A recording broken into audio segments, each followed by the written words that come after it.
इस विधानसभा चुनाव में भी स्पष्ट बहुमत की सरकार हरियाणा प्रदेश की जनता का आशीर्वाद लेके किसानों के लिए, युवाओं के लिए, गरीब के लिए और महिलाओं के लिए, चारों वर्गों के लिए जो सरकार ने 10 वर्षों तक काम किए, हमने सभी कार्यकर्ताओं को पूरी जिम्मेवारी के साथ काम करने का मौका दिया है। 1,20,000 कर्मचारियों को नियमित करने का काम किया। वर्ष 2024 का विधानसभा का चुनाव और भारतीय जनता पार्टी पूरी मजबूती के साथ 20,629 बूथों पर पूरी योजना के साथ भारतीय जनता पार्टी के लाखों कार्यकर्ताओं को एक जिम्मेवारी देके हमने सभी कार्यकर्ताओं को पूरी जिम्मेवारी के साथ काम करने का मौका दिया है।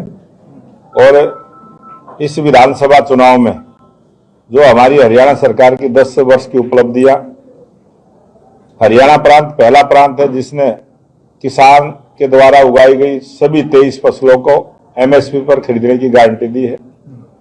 हरियाणा प्रांत आज तक के इतिहास में पहला राज्य है जिसने 1,45,000 नौकरियां अपने कार्यकाल में दी। 1,20,000 कर्मचारियों को नियमित करने का काम किया। गरीब परिवारों को 500 रुपए में गैस का सिलेंडर देने की और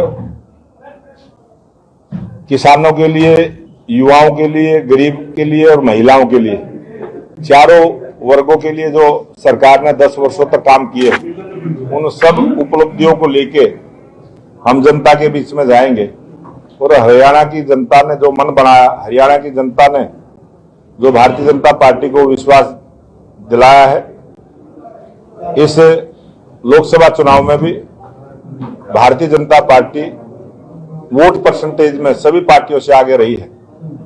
और इस विधानसभा चुनाव में भी स्पष्ट बहुमत की सरकार हरियाणा प्रदेश की जनता का आशीर्वाद लेके नायब सिंह सैनी जी के नेतृत्व में स्पष्ट बहुमत की सरकार हरियाणा प्रदेश में बनेगी और एक मजबूत सरकार हरियाणा प्रदेश में तीसरी बार भारतीय जनता पार्टी की बनेगी। वर्ष 2024 का विधानसभा का चुनाव और भारतीय जनता पार्टी पूरी मजबूती के साथ 20,629 बूथों पर पूरी योजना के साथ भारतीय जनता पार्टी के लाखों कार्यकर्ताओं को एक जिम्मेवारी देके हमने सभी कार्यकर्ताओं को पूरी जिम्मेवारी के साथ काम करने का मौका दिया है। और इस विधानसभा चुनाव में जो हमारी हरियाणा सरकार की 10 वर्ष की उपलब्धियां, हरियाणा प्रांत पहला प्रांत है जिसने किसान के द्वारा उगाई गई सभी 23 फसलों को एमएसपी पर खरीदने की गारंटी दी है। हरियाणा प्रांत आज तक के इतिहास में पहला राज्य है जिसने 1,45,000 नौकरियां अपने कार्यकाल में दी। 1,20,000 कर्मचारियों को नियमित करने का काम किया।